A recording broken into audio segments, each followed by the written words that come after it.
골로새서는 크게 두 부분으로 나눌 수 있습니다. 전반부는 골로새서 1장과 2장 진리편이죠. 1장에서는 예수 그리스도, 진리이신 예수 그리스도를 말씀합니다. 2장에서는 비진리인 이단에 대해서 말씀하고 있습니다. 예수 그리스도는 어떤 분이실까요? 구세주이시고 하나님이시며 주권자이십니다. 비진리인 이단은 어떻게 될까요? 예수 그리스도를 부정합니다. 네 가지 유형이 있다 말씀을 드렸죠. 율법주의, 영지주의, 그 다음에 신비주의, 금욕주의, 네 가지 유형이 있습니다. 후반부 실천편입니다. 골로새서 3장과 4장입니다. 진리의 근거에서, 골로새서 1장과 2장, 진리의 근거에서 실천해야 된다. 골로새서 3장과 4장. 말씀대로 살아야 된다. 그런 의미입니다. 바울은 실천편에서 6가지 측면에서 우리 그리스도인의 삶을 말씀하고 있습니다. 지난 시간에는 3장 1절부터 4절이죠. 설교 제목이 위의 것을 찾으라 였습니다.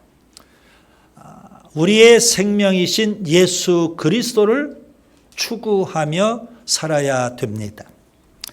십자가에 죽으신 예수님, 그 예수님을 믿으면 우리가 죄사함과 의롭다함을 얻게 됩니다.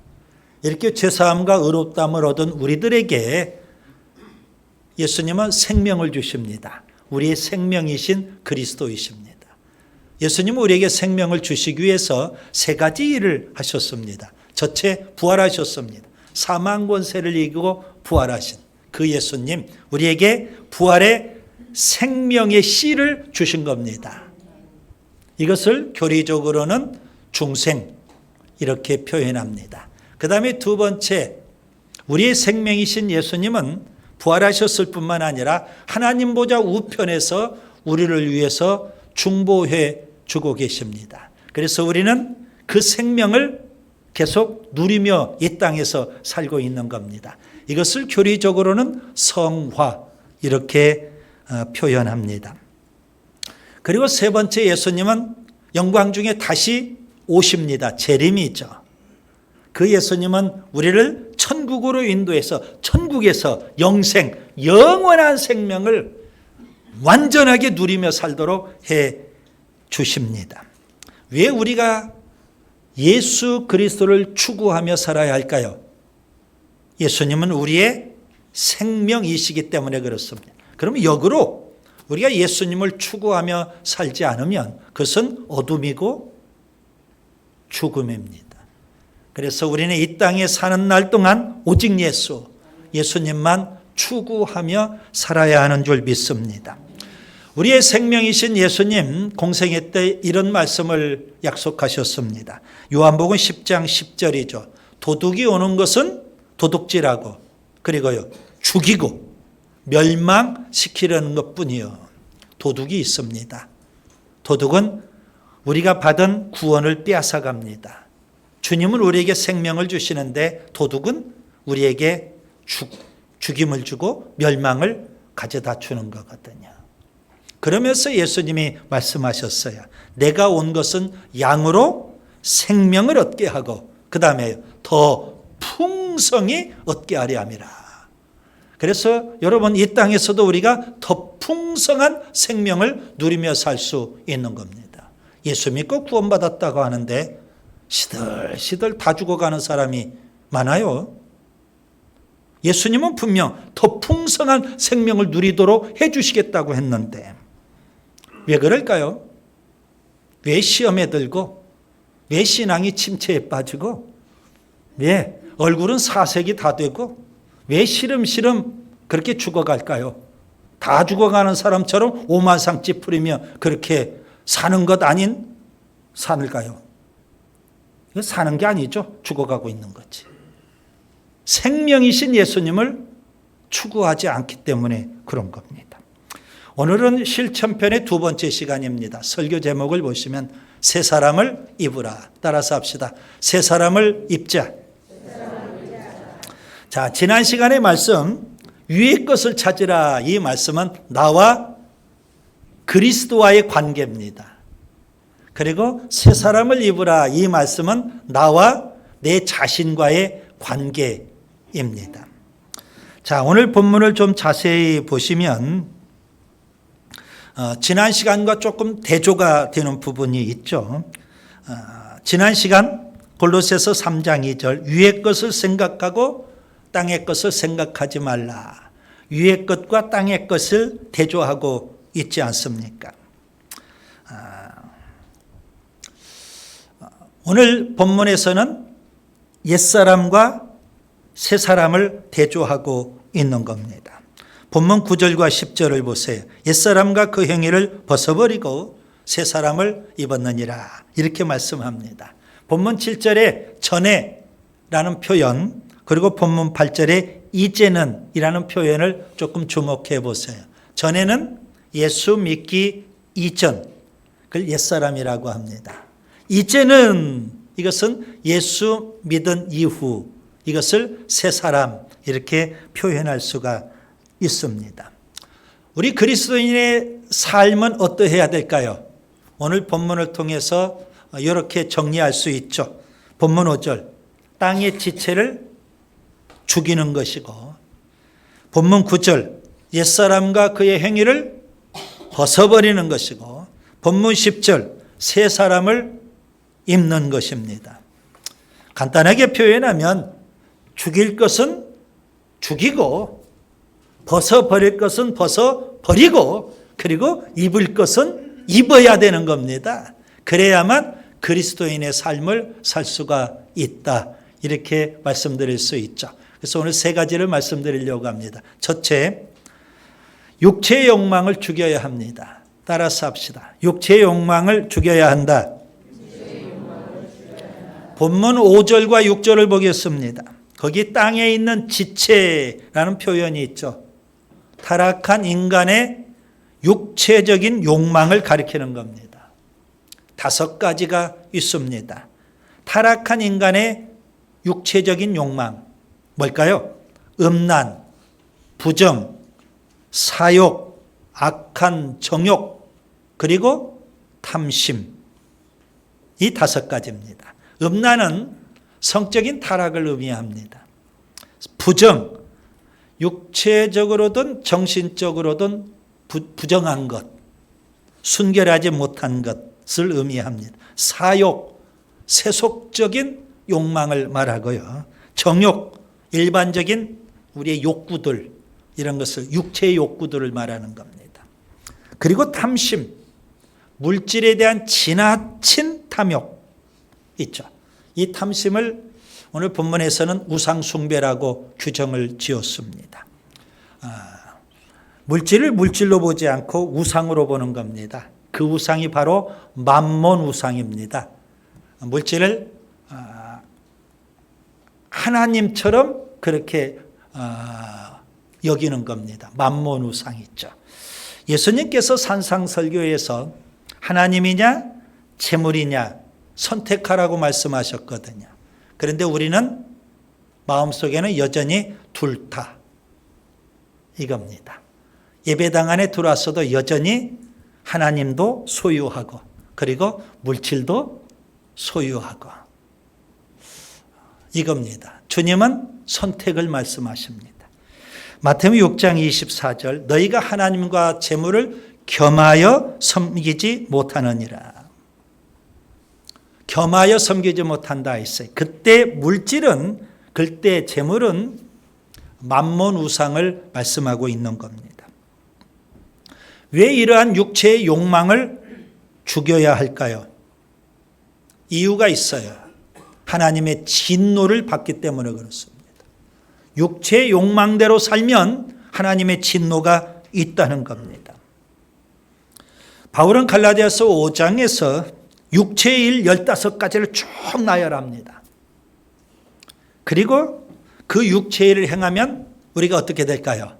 바울은 이렇게 말씀하죠. 갈라디아서 5장 21절. 이런 일을 하는 자들은 하나님의 나라를 유업으로 받지 못하느니라.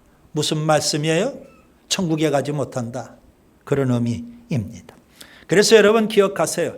육체의 욕망대로 살면 지옥 간다. 육체의 욕망대로 살면 하나님의 진노가 임한다. 이겁니다. 바울은 로마서 1장에서 하나님의 진노에 대해서 자세히 설명을 합니다. 로마서 1장 18절에 보면 모든 경건하지 않는 것과 불의에 대해서 하늘로부터 하나님의 진노가 임한다는 겁니다. 그런데 많은 사람들이 오해를 해요.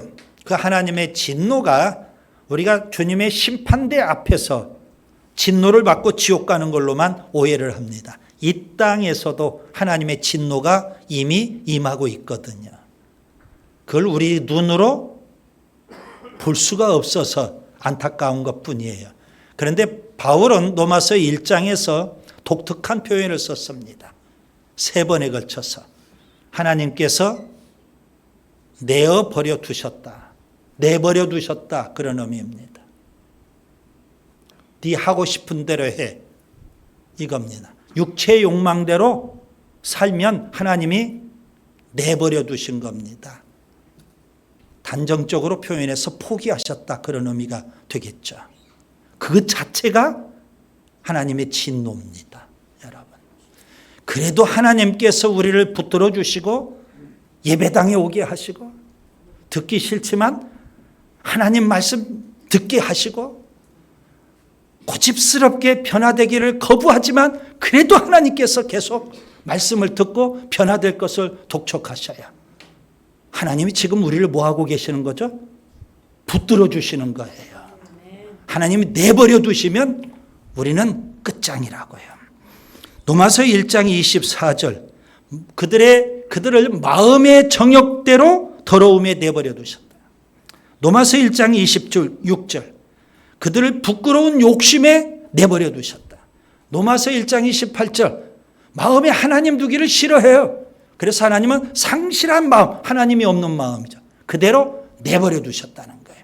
그러니 육체의 타락한 본능대로 사는 거예요. 짐승처럼. 하나님 내버려 두셔요. 그게 바로 하나님의 진노거든요. 오늘 우리가 그리스도인답게 살려면 어떻게 해야 될까요? 먼저 땅에 있는 지체를 죽여야 되는 겁니다. 타락한 육체의 욕망을 끊어야 되는 겁니다. 여기서 여러분 육체의 욕망을 죽인다 할 때 이 죽인다는 단어는 부정과거형 동사입니다. 부정과거형 동사예요. 무슨 의미일까요? 단번에 단호하게 결단 이미 했다는 거죠. 언제 그랬을까요? 예수 믿을 때. 그리고 교회 앞에서 세례를 받을 때 이미 우리는 타락한 육체의 그 본성을 다 죽였다는 거죠.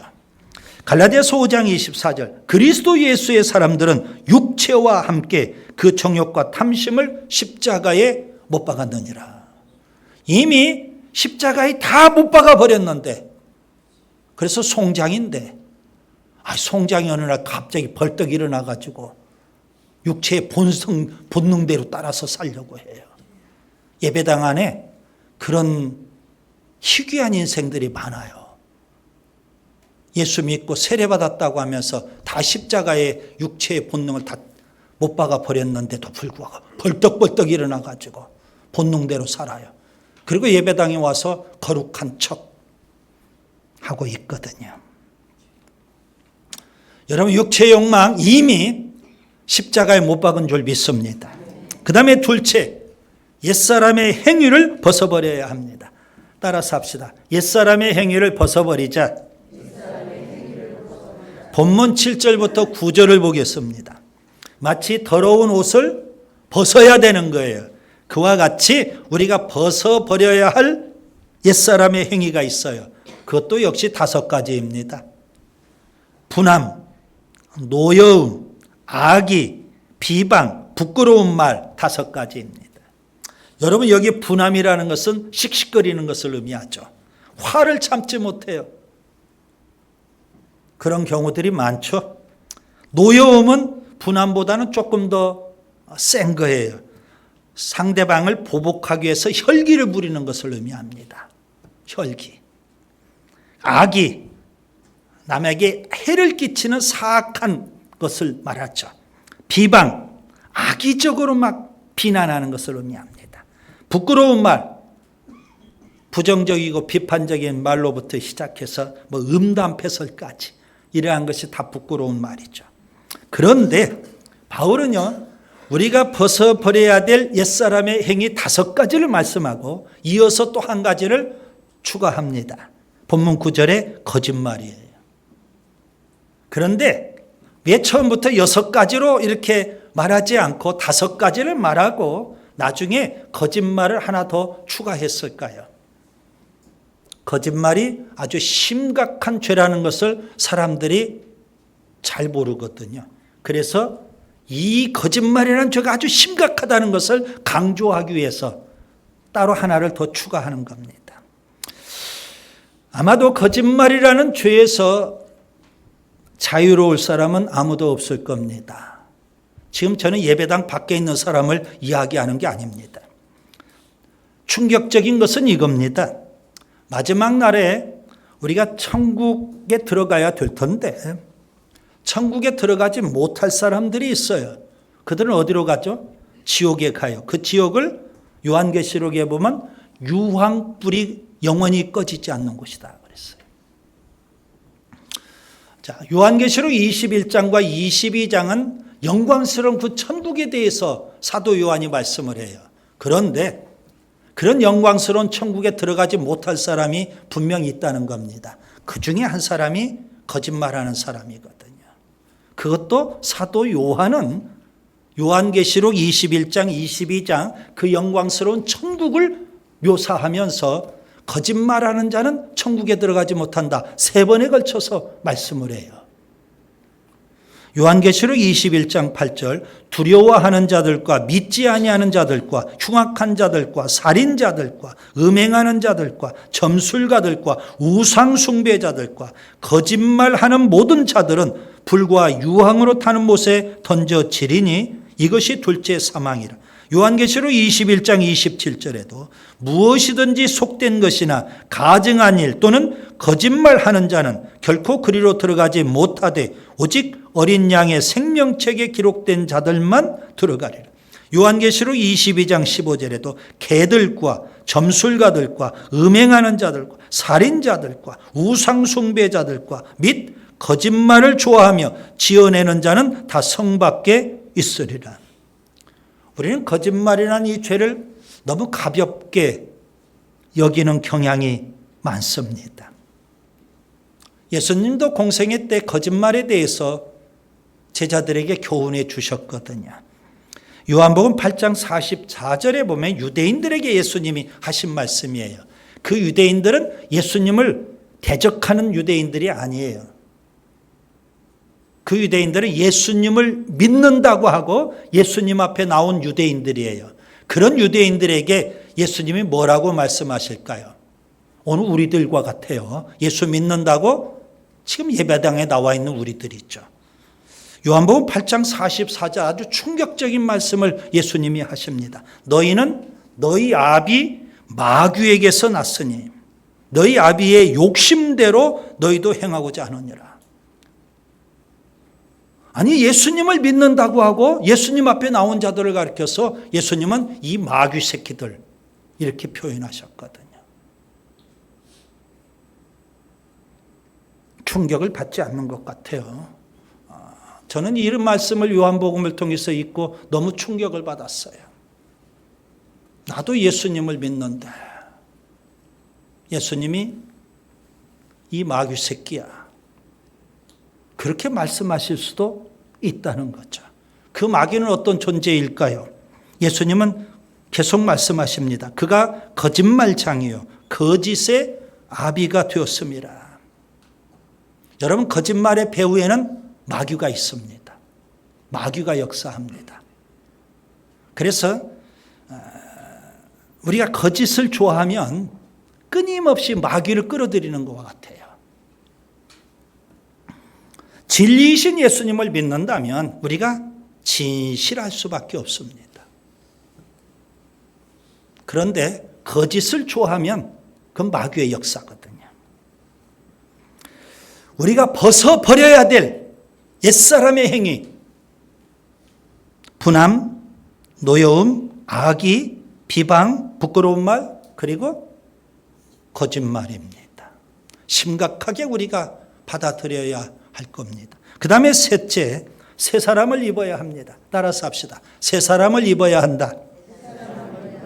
본문 10절 11절을 보겠습니다. 자, 육체의 욕망, 타락한 육체의 욕망을 죽이는 것과 그 다음에 옛사람의 행위를 벗어버리는 것, 이것은 소극적인 측면입니다. 적극적인 측면은 새 사람을 입는 것입니다. 에베소서 4장 22절부터 24절도 오늘 본문과 평행구절 동일한 말씀입니다. 너희는 유혹의 욕심을 따라 썩어져가는 구습을 따르는 옛사람을 벗어버리고 오직 너희의 심령이 새롭게 되어 하나님을 따라 의와 진리의 거룩함으로 지으심을 받은 새 사람을 입으라.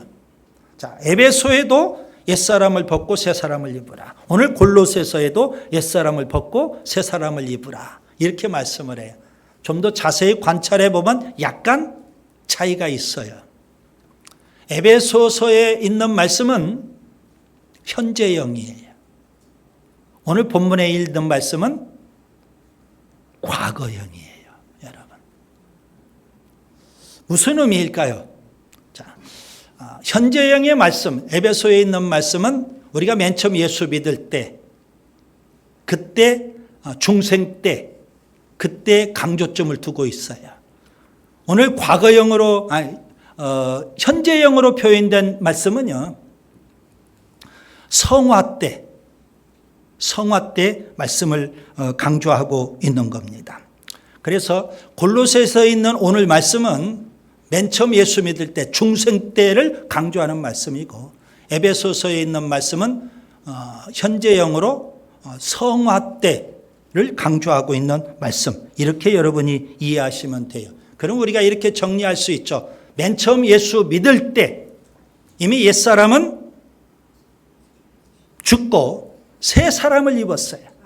옛사람은 이미 벗어버렸다고요. 새 사람을 입었어요.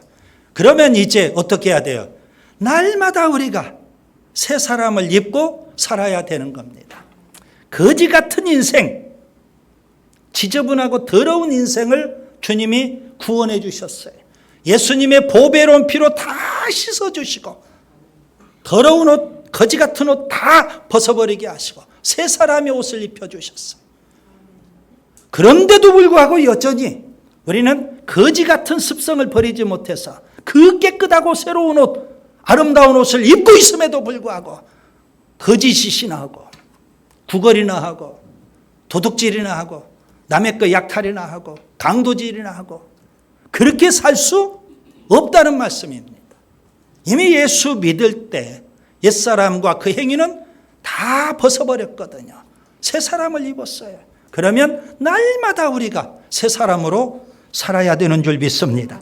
로마서 13장 14절 오직 주 예수 그리스도로 옷 입고 정욕을 위하여 육신의 일을 도모하지 말라, 그렇게 말씀을 합니다. 여러분 본문 10절을 좀 주목해서 보세요. 새 사람은 어떤 사람일까요? 자기를 창조하신 이의 형상을 따라 지식에까지 새롭게 하심을 입은 자라고 말씀을 합니다. 여기에서 여러분 두 가지 단어를 좀 주목해 보셔야 돼요. 하나는 창조라는 단어고 또 하나는 형상이라는 단어입니다. 우리가 예수 믿고 구원받았다는 것, 이것은 어떤 의미가 그 안에 담겨 있을까요? 완전히 새 사람으로 우리가 창조되었다, 그런 의미입니다. 자, 전적으로 타락하고 부패한 우리 인간을 하나님이 구원하실 때 하나님이 우리를 조금 대청소하시고 아니면 새롭게 다 리모델링을 해서 그렇게 우리를 구원해 주신 것이 아니라는 말씀입니다. 완전히 옛것은 안 되겠다 해서 다 옛것은 없애버리고 하나님께서 새롭게 새 사람을 창조하셨다. 그런 의미입니다. 그래서 창조라는 단어를 쓰고 있는 겁니다. 완전히 새롭게 우리를 창조해 주셨어요. 고린도후서 4장 17절은 이렇게 말씀을 하죠. 그런즉 누구든지 그리스도 안에 있으면 새로운 피조물이라. 이전 것은 지나갔으니 보라 새 것이 되었도다. 하나님께서 왜 조금 우리를 깨끗하게 좀 씻어가지고 그렇게 구원해 주시지? 아니면 좀 대청소해서 좀 그렇게 새 것처럼 해서 우리를 구원해 주시든지. 완전히 리모델링해서 하셔도 되잖아요. 그런데 왜 하나님께서는 새롭게 창조하셔서 새 사람으로 우리를 그렇게 만드셨을까요? 형상이라는 단어가 있죠. 예수 그리스도의 형상을 닮아가도록 하기 위해서입니다. 옛것 가지고는 닮아갈 수가 없거든요. 그래서 새롭게 창조하셔서 이제는 예수님의 그 형상을 닮아갈 수 있도록 하기 위해서 우리를 새롭게 창조하신 겁니다. 그렇기 때문에 우리는요, 성화의 삶을 살고 예수님을 닮아가는 삶을 살아야 되는 겁니다. 자, 그러면 새로운 피조물이 되는 조건은 뭘까요? 하나님께서 무슨 조건에 따라서 우리를 새로운 피조물로 만드실까요? 예수 그리스도 안에 있으면, 누구든지 그리스도 안에 있으면, 달리 표현하면 예수 그리스도를 믿으면 하나님 우리를 완전히 새로운 피조물로 창조해 주시는 줄 믿습니다. 그래서 예수 그리스도를 믿는 믿음이 중요한 거예요. 누가 새로운 피조물이 될 수 있을까요? 오늘 본문 11절을 보세요. 헬라인이나 유대인이나 주님은 상관하지 않습니다. 인종 따지지 않습니다. 할례파나 무할례파나, 할례파는 일종의 종교인이죠. 유대인, 유대교인은. 무할례파는 무종교인. 그런 것 따지지 않습니다. 할례를 받았느냐 받지 않았느냐, 야만인이나 수구디아니냐, 야만적이냐 아니면 상식이 있느냐, 그런 거 하나님이 따지지 않으셔요. 종이냐 자유냐, 신분 따지지 않습니다. 누구든지입니다. 누구든지 예수 그리스도를 믿으면 하나님은 우리를 새로운 피조물로 창조해 주시는 줄 믿습니다. 왜 새로운 피조물로 창조해 주셔요? 예수 그리스도를 이제는 닮아가라는 겁니다. 과거로는 안 되는 거예요. 옛사람으로는 절대 예수님을 닮아갈 수 없기 때문에. 그래서 여러분, 혁명적인 변화가 우리 안에 일어나야 되는 거예요. 우리는 적당히 세상에 발을 담그고 살면서 옛것 조금 청소하고 조금 리모델링하고 조금 다듬어 가지고 거룩하고 성결한 그런 하나님의 백성으로 살려고 꾸미려고 해요. 그럴 수 없는 겁니다. 그래서 죽일 건 죽이고 벗을 건 과감하게 벗어버리고, 그리고 예수 그리스도로 새롭게 옷 입고 날마다 예수님을 닮아가는 성화의 삶을 살아야 돼요. 자, 이제 말씀을 정리합니다. 지난 시간에 위의 것을 찾으라 그랬어요. 예수님과 우리의 관계입니다. 그 예수님은 생명, 우리의 생명이 되시는 분이에요. 오늘은 새 사람을 입으라 이겁니다. 나와 내 자신과의 관계입니다. 단호하게 죽일 건 죽여야 돼요. 벗어버릴 건 벗어버려야 돼. 적당한 선에서 안 돼요. 그리고 새 사람을 입어야 돼. 주님이 창조해 주신 새 사람을 입어야 되는 겁니다. 그래서 과거의 삶의 스타일로, 과거의 가치관으로 여러분 예배당 안에 들어와서 그리스도인인 것처럼 살지 마세요. 주님의 십자가 앞에 가서 완전히 벗을 건 벗고 죽일 건 죽이고 새 사람으로 거듭나서 새롭게 살아요. 그런 사람만이 뭐 할 수 있을까요? 예수님의 형상을 닮아가는 거룩하고 성결하게 사는 줄 믿습니다. 기도합니다.